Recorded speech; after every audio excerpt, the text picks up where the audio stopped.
BNP নেতারা বলেছেন ৭ জানুয়ারি সংসদ নির্বাচনের চেয়ে উপজেলা নির্বাচন জনগণ আরও বেশি বর্জন করেছে। ভোটাররা এখন ভোট কেন্দ্রে যায় না, এমনকি নিজেদের নেতাকর্মী সমর্থকদেরও কেন্দ্রে নিতে পারেনি আওয়ামী লীগ।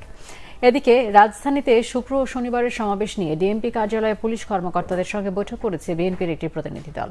আরও জানাচ্ছেন জাহাঙ্গীর আকান্ত।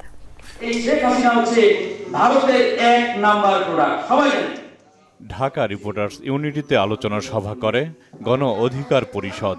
এতে বিএনপির স্থায়ী কমিটির সদস্য গয়েশ্বর চন্দ্র রায় বলেন, দেশের অর্থনৈতিক অবস্থা খুবই শোচনীয়, ব্যাংকগুলো শূন্য হয়ে পড়েছে। বাংলাদেশের জনগণের কথা না ভেবে নিজেদের স্বার্থে একতরফাভাবে আওয়ামী লীগকে ক্ষমতায় রেখেছে ভারত।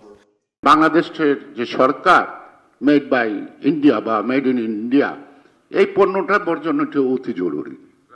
অর্থাৎ এটা সবচেয়ে নিকৃষ্ট পণ্য ভারতের এই বর্তমান সরকার এবং আওয়ামী লীগ।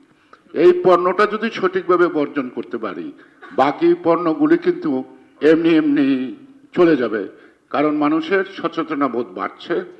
আর ভোটের কথা কি বলবো, 7 তারিখে যে মতান্তরে 7-8% ভোট বা 8-9% ভোট কেন্দ্রে ছিল, গতকাল বোধহয় তাও ছিল না।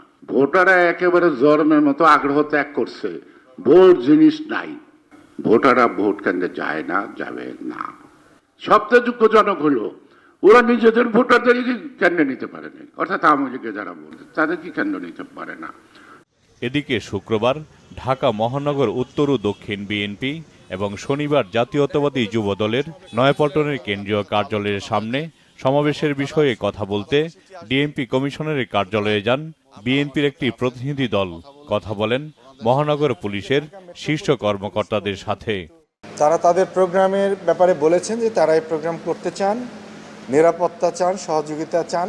আমরা পজিটিভলি চিন্তা করব যাতে তারা প্রোগ্রাম করতে পারে, সেই প্রচেষ্টা আমাদের থাকবে। আর সেই সাথে আমরা আশা করব যে এটি নিরাপদ থাকবে, আমরা নিরাপত্তা ব্যবস্থা নেব। প্রোগ্রাম যদি হয়, তবে যারা প্রোগ্রাম আয়োজন করবেন তারাও দায়িত্বশীলতার পরিচয় দিবেন, এটি প্রত্যাশিত। আমরা বলছি যে আমাদের প্রোগ্রাম এটা করতে হবে, আমরা করব এই ব্যাপারে। আর যেহেতু শুক্রবারের প্রোগ্রাম, শুক্রবারে তো এমনি ট্রাফিকের ব্যাপারে খুব একটা সমস্যা থাকার কথা নয়, এর জন্যই আমরা শুক্রবারে প্রোগ্রাম দিয়েছি।